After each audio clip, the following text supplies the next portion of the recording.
Support American-made tariff-free clothing with American Giant. They aren't affected by tariffs because their clothing products never left the U.S. Get 20% off your first order when you use promo code STAPLE20 at American-Giant.com. Warning, the following ZipRecruiter radio spot you are about to hear is going to be filled with F-words. When you're hiring, we at ZipRecruiter know you can feel frustrated, forlorn even, like your efforts are futile, and you can spend a fortune trying to find fabulous people, only to get flooded with candidates who are just fine. Fortunately, ZipRecruiter figured out how to fix all that. And right now, you can try ZipRecruiter for free at ZipRecruiter.com/zip. With ZipRecruiter, you can forget your frustrations because we find the right people for your roles fast, which is our absolute favorite F word. In fact, 4 out of 5 employers who post on ZipRecruiter get a quality candidate within the first day. Fantastic. So, whether you need to hire 4, 40, or 400 people, get ready to meet first-rate talent. Just go to ZipRecruiter.com/zip to try ZipRecruiter for free. Don't forget, that's ZipRecruiter.com/zip. Finally, that's ZipRecruiter.com/zip.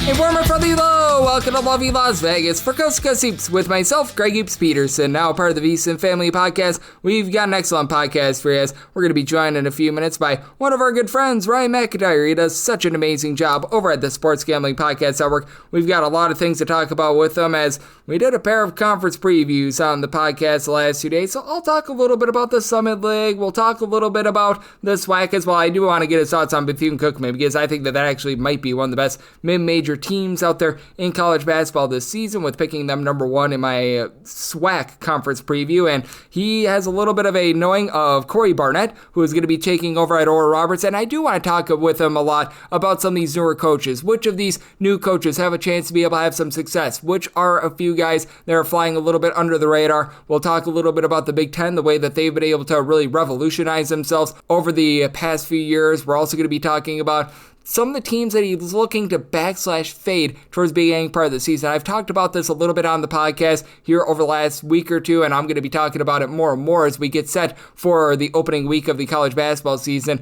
Just looking at those characteristics that you want to back instead of fade. Like, I'm going to be looking at teams that bring in transfers more at the forward spot rather than the guard spot, because I always find it to be a little bit more of a trial by fire for the guards, whereas with a forward, it's a little bit more plug and play. We're going to get the thoughts of Ryan on that front and so much more. So very much a nice wide-ranging conversation coming up today, and you're going to be getting a lot of these moving forward as we still got some conference previews remaining. The Power 5 conferences, those are going to be coming up in the next few weeks. We've got 4 other non-power conferences to do: the WAC, WCC, the Atlantic 10, and the American. So we saved the best for last. Those are going to be some great conference previews. Those are going to be coming up in the next few weeks. So set your watch for that, and you're going to get a podcast every single day along the way as well, with great 2-part conversations like the one today here with Ryan. And if you ever do have a question, comment, segment idea, what have you for this podcast, you have one of 2 ways we offer those in. First one is my Twitter/X timeline at gunit_81. Keep in mind, letters CM, they mean does not matter. So as per usual, please do send these into the timeline.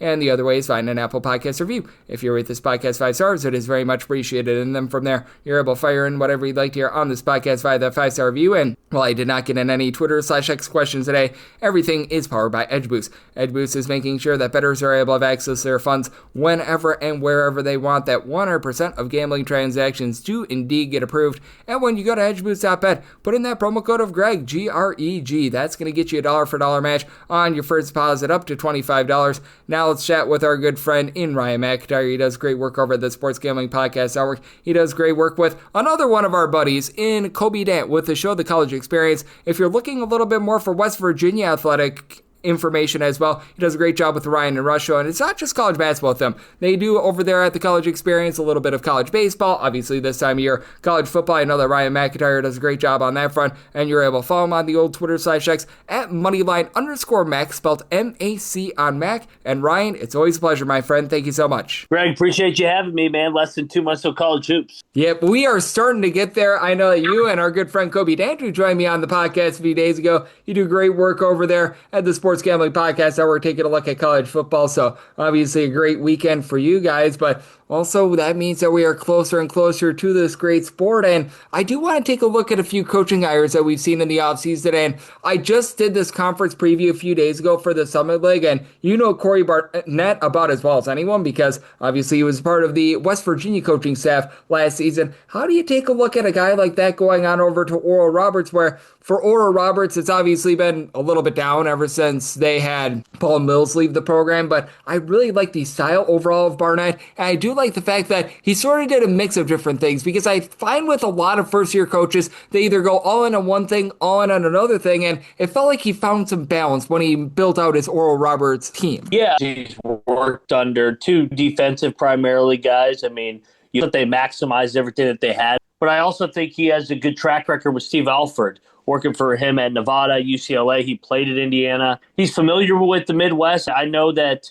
geographical recruiting isn't what it used to be, but still, I think it's a good fit at Oral Roberts. And really interested to see if he can get that program back to where they were after a couple down years. I mean, heck, we just saw them, in the second weekend of the NCAA tournament less than 5 years ago. Yeah, absolutely. I still remember being able to have my 15-2 Oral Roberts over Ohio State pick come through. That's still one of the great moments of my life. So I would love to see Oral Roberts get back there. Don't know if they're going to be quite making the Sweet 16 of the NCAA tournament this year. And I do find the Summit League always to be a lot of fun. Just to talk about that conference a little bit. I mean, it's always unique to take a look at these different conferences. Like with a team like UMKC, they're trying to zag while everyone else zigs, because I think that you know as well as I do in the Summit League, lots of teams that just love to bomb it from three-point range. Some of them play a little bit faster than others, but it's all built around three-point shooting. And I always think a team like a UMKC is so interesting, because it either goes very, very right for them when they try to do the opposite, or it goes very, very wrong when you try to do the opposite style of everyone else in the conference. And felt like last year was a lot of wrong.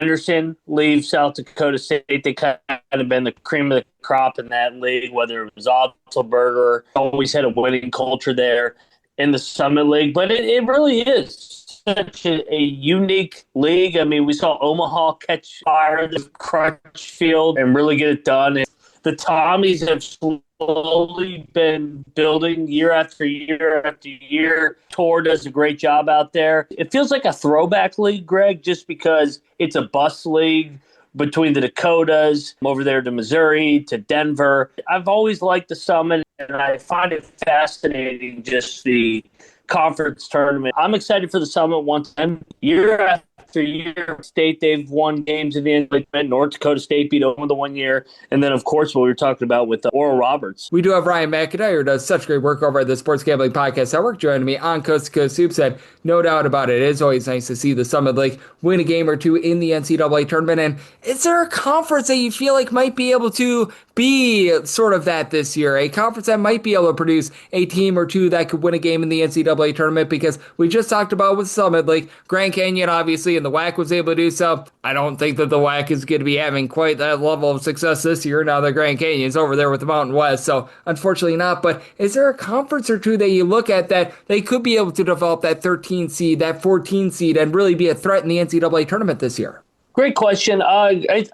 When in doubt, I kind of always default to the SoCon. I just think the coaching is so good in that league year after year after year. I mean, heck, we've had 6 different teams win the SoCon in the last 6 years. It just speaks to the different programs. Furman, Chattanooga, East Tennessee State, Sanford, Wofford, and Greensboro. They've all had success in the NCAA tournament. I definitely think that one of those, by default, whether it's Bob Ritchie over there at Furman, Brooks Savage headed into year number 3 with the East Tennessee State Buccaneers. I know Buckyball's gone, but Sanford seems to really continuously run a good program. Greensboro is good year after year with Mike Jones. I just think, when in doubt, back to SoCon, especially in the bye games. And I'm so glad that you mentioned the SoCon, because there's one team in particular that I think could be able to win a game in the NCAA tournament, and it's the most recent team that won a game in the NCAA tournament in Furman, just because they return so much. I feel like Coach Ritchie and just what he's been able to do over there is rock solid. I don't know if I could necessarily see a second team from the SoCon that wins a game in the NCAA tournament, but I really feel bullish about this Furman team, and I feel like they're going a little bit under the radar when we have discussions of the top mid-majors coming into the season. Always. They beat Virginia a couple years ago in the NCAA tournament, but consistently, I mean, they won 25 games last year. They lose in the final. Year after year, this program just continues to deliver. They got a ton coming back. So, yeah, I always want to back Bob Ritchie and company and the Paladins. Oh, absolutely. And then I just did my SWAC conference preview edition as well. And a SWAC team has not won a game in the NCAA tournament since I think that Dinos roam the earth. But that said, when I take a look at talented mid-major teams, all of a sudden I feel really good about Bethune-Cookman. Like Ontario Morris coming on over after he began his career over at Texas along with Kansas is very intriguing. They've got a doctor in the house and Dr. Bradley. Jacoby Heedy, Zion Harmon were part of that backcourt 2 years ago. They transfer out and transfer back in, which you see very, very rarely for a team like Bethune-Cookman. And dare I say, that might be the most talented SWAC team I've ever seen. And for a conference that always gets a 16 seed in the NCAA tournament, this could be the year where they actually break out and get something better. Yeah, I mean, Dr. Bradley, he was extremely productive at Pine Bluff. So it's hard to project just because the SWAC schools are such a disadvantage. One thing I will say, we will learn a lot about the SWAC and MEAC just because they play so many bye games early in the year. So definitely going to be looking to take the points of some of these Bethune-Cookman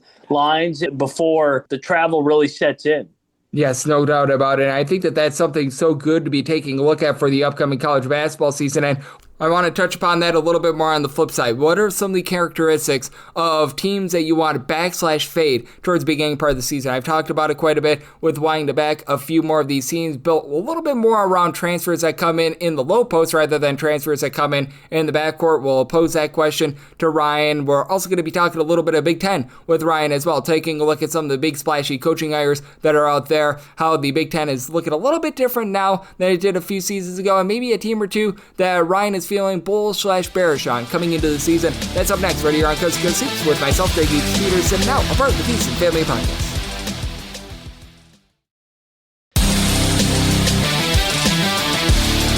Back here in lovely Las Vegas for Coast to Coast Hoops with myself, Greg Peterson, now part of the VSiN Family Podcast. Always great to be joined by Ryan McIntyre. Does great work if you're a West Virginia fan with the Ryan and Rush Show. If you're a fan of more general college sports, whether that be college football, college basketball, he and Kobe Dant over at the Sports Gambling Podcast Network do a great job with the show, The College Experience. Follow him on the old Twitter /X at Moneyline_Mac, and want to pick up where we left off in the previous segment, talking about the characteristics of teams that perhaps we want to /fade towards the beginning part of the season. What are some of those teams that you look at in terms of /fades towards the beginning part of the season? Because we know this, when it comes to a lot of those bye games, you're going to see a lot of those 20-plus point spreads, and there are certain teams like Houston over the years I actually feel relatively good about laying 25 points or so, even though they're super-duper slow. Calvin Sampson's teams just put teams into a chokehold and hold them to like 30 points. They've been very reliable. Meanwhile, there are other teams where they just don't cover those lines at all. And I want to get your thoughts as to sort of the mindset that you have, because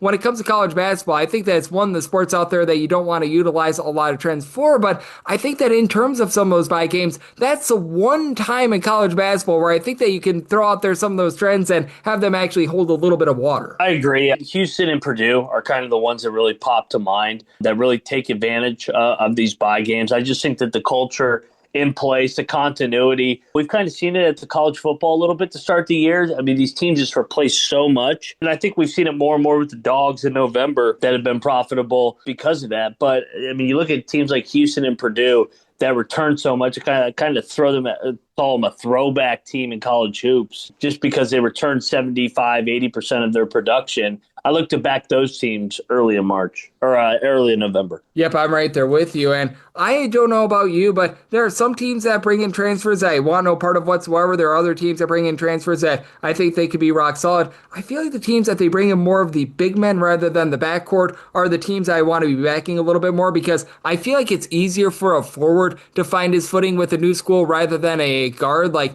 I take a look at St. John's as a team that I probably won't be betting a lot of in terms of non-conference play, not because I don't think that they're going to have a great year, not because I don't think that they're talented, but because I don't know who the heck is going to be playing at the point guard spot for them. And if they're laying like 25 or so points, that's a little bit of a big ask in my opinion for them. Whereas if the team is bringing in like one or two big men, but they have the same point guard from a season ago, I find myself gravitating to those sorts of teams a little bit more. It makes sense, Greg, just because guards have the balls in their hands so much. And if you can get a guard that knows his coach, knows the system, they call it basically a coach on the floor at the point guard position, it's easier to blend in when you're a big man, just because your role might be defined as a screener, a roller, rim protector, rebounder, and just kind of a role piece compared to a guard where you're not only expected to score the ball, get the team in offense, but really run the team. Yes, no question about it, as we do have Ryan McIntyre, who does such great work over at the Sports Gambling Podcast Network, joining me right here on Coast to Coast Hoops. And I know that, Ryan, we led things off by talking about a new coach in Mr. Barnett heading on over to Oral Roberts. And I want to get your thoughts here as to just some of the other, shall we say, under-the-radar coaching hires that we've seen in college basketball, because we had a whole bevy of different moves that were made, and we've got a little bit of everything this offseason. A few guys that were like NBA assistants, game managers, what have you, heading on over to the college basketball ranks. You've got some retreads. You've got some guys coming up from the Division II ranks. But are there a few guys that just pop to mind where you think, man, this coaching hire should have gotten a little bit more attention than what it did, and it could hit right away? I think Martelli at VCU is a no-brainer. And I also think Henderson going over to Drake. That's so basically two programs that have been coach-proof and that just continue to hire really good coaches. They got good athletic departments. They got the funds in place. So I look at those two hires. I think they're going to be great fits there. And I look for VCU and Drake to continue to win. Oh, absolutely. And when it comes to Drake, I mean, we saw what they were able to do with Ben McCollum last year. And speaking of which, I think that it's going to be a really interesting case study as to what Iowa does this year, because we know all about Ben McCollum, and we know the history of Iowa basketball, where they played no defense whatsoever. They played at one of the most up-tempo styles in all of college basketball. Now they bring in Ben McCollum, and now it was a case where before, because you're a college football guy, I think that you'll appreciate this, Iowa football and Iowa basketball couldn't have been any more different. Now Iowa football last year was scoring much more than they did a few seasons ago, and Iowa basketball is now going to be playing a lot more defense, but I think that's going to be so intriguing to see how that style works in the Big Ten, because we saw those guys go from the D2 ranks up to D1 in the Missouri Valley Conference and have success right away, and it makes me very curious to see how these guys out fare in the Big Ten, because essentially 2 years ago, many of these guys were playing at the non-Division I level. Now they're getting a crack at the Power Conference level. Yeah, really. They did a great job translating it, Drake. I think if you're an Iowa fan, I know Texas Tech kind of wore them down, but the athleticism, the size, and physicality of Missouri didn't bother them. They just are so disciplined. They know their roles, and they know Ben McCollum. So it's not returning production because it's a new program, but it really is returning production. Oh, man. I mean, I am so excited to be taking a look at them. And I mean, out of all the coaching hires that we saw in the offseason, I really thought that the Big Ten did one of the best jobs out there as well, because you know all about Darren DeVries and what he was able to do over at West Virginia last year. I know that for Indiana, it might not have been what exactly every single Indiana fan wanted, but I think everyone can agree that was a rock-solid hire. It goes under the radar what Minnesota was able to do this offseason. We just mentioned it with Ben McCollum coming in as well, and I feel like the entire conference just got better this offseason. And additionally, with the addition of those schools from the West Coast as well, it just feels like, because I talked about this on the podcast the last few off seasons prior to last off season, it felt like the Big Ten was sort of in the Stone Age with playing a lot of clunky basketball with not a lot of up-tempo teams, and it just feels like they've gone into the 21st century, for lack of a better term. Agree, and I think that a lot of it has to do with the West Coast teams and different styles with Altman, Musselman, Cronin, Sprinkle. So a lot of different styles, and as the Big Ten continues to revolutionize its brand. Yep, and I'm so glad you mentioned Sprinkle and passing as well, because that's another team I just take a look at here for this upcoming season, and I feel like they're so under the radar, because we remember with Washington, they spent all their money on Great Osobor, and that clearly did not work, and it just felt like they learned from last year's mistakes. They did a nice job of revamping this roster. They returned a few guys like Zoom Diallo, Frank Kepedagu. I recognize that he was injured last season, but Jacob Unsevovich, who he's actually from the state of Wisconsin, comes in. They get back Wesley Yates, Desmond Claude, a pair of guys that played at USC with one another. And I just feel like with a guy like Danny Sprinkle, who was a winner everywhere except last year at Washington, he's going to be able to get it right. And I feel like Washington could be one of those surprise teams on the national landscape. I agree. Sprinkle did a good job at Montana State. They struggled, but they lost a bunch of close games last year. So I look for them to be in this next year. Yep, I'm right there with you, as we do have Ryan McIntyre of the Sports Gambling Podcast Network joining me on Coast to Coast Hoops. And Ryan, I always like to ask you about teams that you're feeling bullish on, teams that you're feeling a little bit under the radar on. So I want to switch it up a little bit here. Is there a team that you're taking a look at right now that you're just not feeling so great about? We've talked about like, oh, this is a great hire, oh, this is a great transfer and everything like that. Is there just something out there where you're like, I'm just not buying the hype right now, I'm not drinking the Kool-Aid, and you're feeling a little bit bearish about whether it be a player, a coach, a team, what have you, just something that you're not quite feeling coming into the season? You know, they had a tough Monday night football game. I'll go North Carolina. I don't know really what their identity of their program is with Hubert Davis.